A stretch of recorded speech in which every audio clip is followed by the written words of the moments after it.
And now here on Radio Free UK, we bring you 1400 years of Islamic history in just a few minutes by Wrigley Field. And after this, we move on to health, technology and privacy. But now, Wrigley Field. So what I'm going to do right now is I'm going to crunch 1400 years of Islamic history in 5 minutes and make it as exciting as I can possibly make it. Because I hated history when I was a little girl.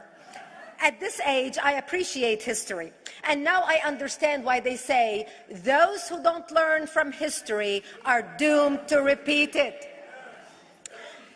In order for you to understand why Western civilization is very different than the Islamic world, you need to understand the history of Islam. When Prophet Muhammad supposedly revealed his revelation from the angel Gabriel that he is supposed to be the last of the prophets in the early 600s, he started preaching in his own city, Mecca. He tried to recruit friends and followers to be able to spread his religion. And he tried for 12 years and failed. And after 12 years, he was only able to recruit his immediate family and friends.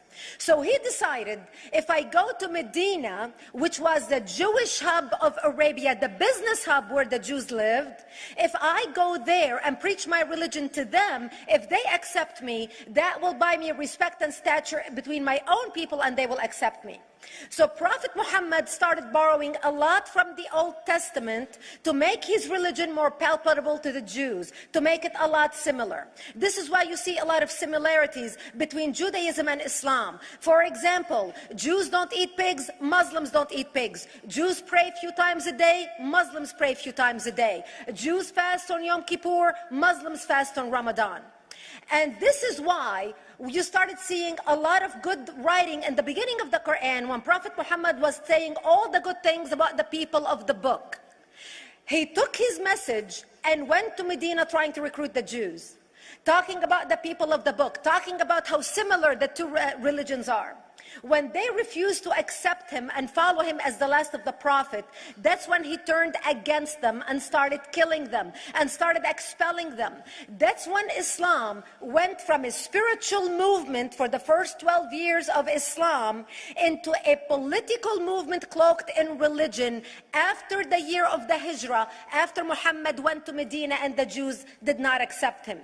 He became a military warrior and declared war on them and started expelling them. Jews and Christians became dhimmi, or second-class citizens. They were only allowed to stay alive and not be killed only by paying the jizya or the protection tax. So they had a choice: convert to Islam, or if you want to stay alive, you have to pay the jizya or protection tax, living as dhimmi in the Islamic nation.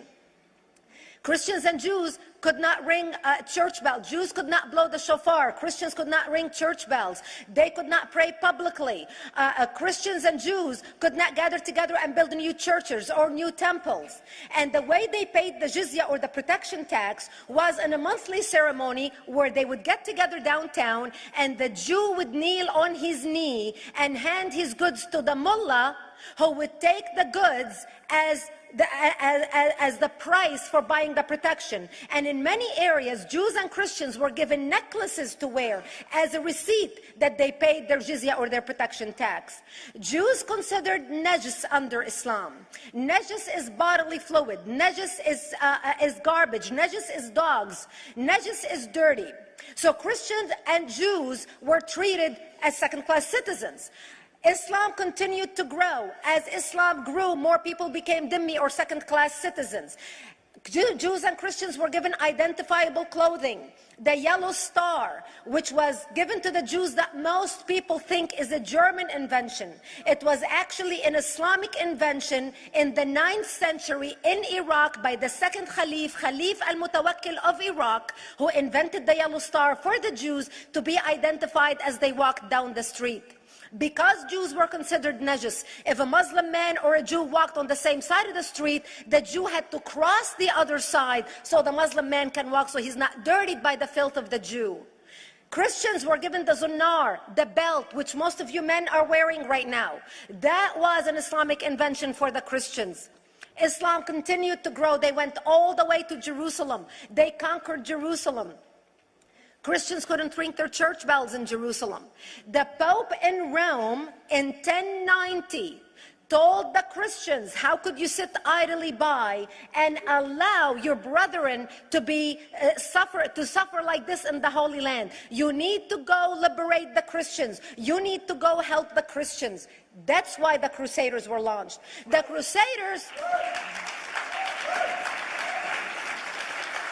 Crusaders were not launched because they just felt like waking up in the morning and going and converting a bunch of Muslims or beheading them.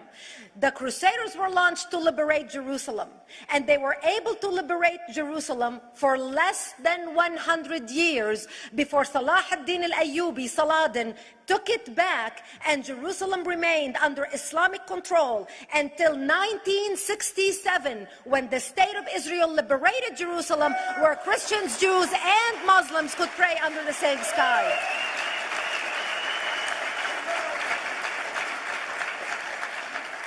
The Crusaders continued fighting Islam, and for 300 years they tried and failed. And by the 1300s, the Crusaders disappeared because they could not win against Islam.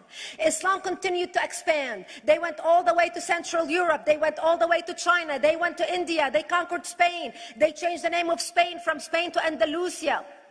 And they started, as they advanced, as they conquered more nations, more people paid the jizya, or the protection tax. And this is how the Islamic Empire grew.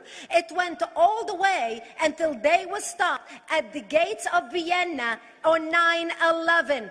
9/11 is not a date that Osama bin Laden just picked out of a hat. 9/11 is a symbolic date in the Islamic calendar. Between the 1600s, Islam had covered more of the earth's surface than the Roman Empire did at its peak. Between the 1600s and the 1800s, the Europeans were experiencing the European Industrial Revolution, where the Europeans were able to invent products on factory lines, where they are able to make money and sell products, which gave them the money to build a strong army in order to fight the Muslims. And that's how they were able to stop them at the gates of Vienna on 9/11. The Europeans started the pushback against Islam. They pushed them out of Europe. They pushed them out of all the way to the Middle East and North Africa. By 1924, the Islamic Empire ended. In 1924, the Islamic Caliphate ended in Turkey by President Ataturk, who was a secularist. He ended the Islamic Empire, and he gave women rights to vote. He gave women a right to an education, a right to work, a right to choose a husband. He forbid women from wearing the hijab. He forbid men from wearing the beard. The Muslims hate him so much that they consider him a Jewish agent, because they believe that his mother and her bloodline was Jewish, and that was the influence on Ataturk. By the time the Islamic Empire, or the Islamic Caliphate, or the Islamic State ended in 1924, the Islamic Caliphate had existed for 1400 years, and it ended less than 100 years ago. By the time the Islamic Caliphate ended in 1924, 270 million people around the world were killed by Islam. 270 million. And we didn't have weapons of mass destruction, and there was nuclear weapons. All of these people were killed, butchered by the sword. The people in the world, less than 100 years ago, how many people knew this history? Please raise your hand. We in America have failed to educate our children about history. We in America failed to educate our population about history. Our children in high school, you take any 17, 16-year-old kid, 18-year-old kid, and ask them about World War II. They can't even tell you what happened in World War II. For them, it's ancient history, and we still have our World War II veteran walking among us. That's how little we know of history. Islam ended in 1924, the Caliphate. People thought the Caliphate will never be resurrected. The Caliphate will never come back. But two things happened in the Middle East in the last century that made the Islamists be able to resurrect the Caliphate. Number one is the discovery of oil in Saudi Arabia, which we were able to discover and were stupid enough to allow them to nationalize it. And the number two that happened was Ayatollah Khomeini coming to power in 1979. That gave the Islamists the money and also the spiritual covering in order to explode on the world stage. And people say, oh, well, the Wahhabis exported their Wahhabi radical religion. The Wahhabis are the name of Wahhab. They're not a different sect of Islam. They follow the authentic preaching of Prophet Muhammad, the way Prophet Muhammad lived and practiced his religion. This is why neither you or me or any infidel can step a foot in Mecca, because as far as they're concerned, we are filth. And as infidels, we're not allowed to step a foot, not President Obama and not anybody else. As a matter of fact, Al-Qaeda used to use Saudi Arabia and its success as an excuse to recruit members, as the example to show them how Allah has blessed Saudi Arabia because of the way they adhere to the tenets of Islam. And today we talk about ISIS. ISIS is not a new invention. ISIS resurrected the caliphate that ended less than 100 years ago. Except we are too ignorant and too uninformed to understand what ISIS is doing and why ISIS is succeeding.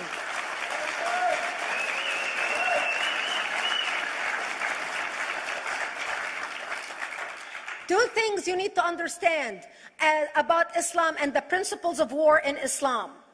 One is the law of taqiyya, which means lying and deception. It means that a Muslim man can lay his hand on the Quran and swear that he is telling the truth, knowing that he is lying, but also knowing that the Quran will forgive him because he is advancing the cause of Islam. The second thing you need to know about is that the Treaty of Al-Hudaybiyah, which is an Islamic principle of war and a model on how to deceive your enemy when you have to sign peace treaties with your enemy.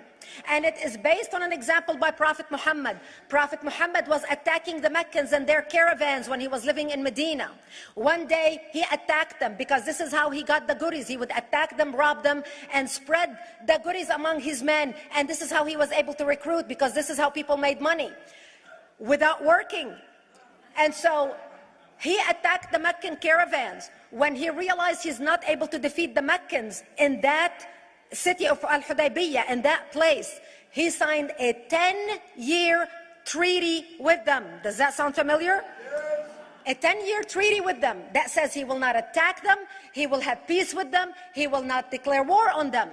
Muhammad used the treaty for 2 years to build his military, strengthen his army, and when he realized he was strong enough to attack his enemies when they least expected it, because they thought they had a peace treaty with Muhammad, he broke the treaty, attacked them 2 years later, and Mecca fell within 24 hours because they were not expecting the attack. And that became a principle of war in Islam. And to give you an example of how that is practiced, this is why anything signed with Iran means nothing to them. And to give you an example of how this law has been put to use in recent history, Yasser Arafat, who's not an Islamist, but he is a Muslim, met with the Israelis and signed the Oslo Accord in 1993. Remember all the handshaking at the lawn of the White House? The Oslo Accord, Yasser Arafat used the peace treaty, the Oslo Accord with Israel, to get Israel to bring him back and give him his territory, finance his military, train his police, and give his police the weapons. Yasser Arafat broke the Oslo Accord 8 years later, didn't even wait 10 years, and declared the second Intifada in 2000, and all hell broke loose. He used the same treaty to win and deceive against his enemies and deceive his enemies. When Jordanian press, after Yasser Arafat signed the Oslo Accord with Israel, and Egyptian press would interview Yasser Arafat, and they would say, how could you sign a peace treaty with the devil? How could you sign a peace treaty with the Jews? Yasser Arafat will tell them, remember Hudaybiyah. That's all he would have to say. The whole Muslim world knew exactly what Yasser Arafat was talking about. We in the West and the Jews in Israel, it was over their heads. Nobody understood what Hudaybiyah was referring to. And this is the type of deception that we are dealing with. So when Iran signs a peace treaty with the United States for 10 years, they are using us as useful idiots, as gullible, ignorant people who are signing a peace treaty with the devil in order for Iran to continue her thing. In this deadly game of thrones, there's no place for America or for Israel. We don't have to gamble with our future and with our children's future. Elie Wiesel. And I wish I could promise you, Elie, that the lessons of history have been learned. That is why it is so important to be wise about who we're going to put in the White House next year.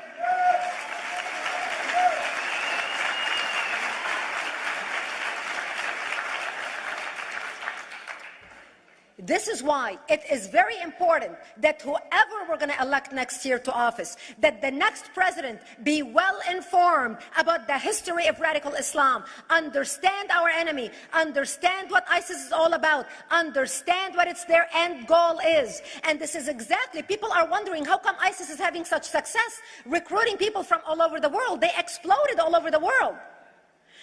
The Pew Research did a poll, and of course the Pew Research is not Brigitte Gabriel, is not Fox News, is not Tony Perkins.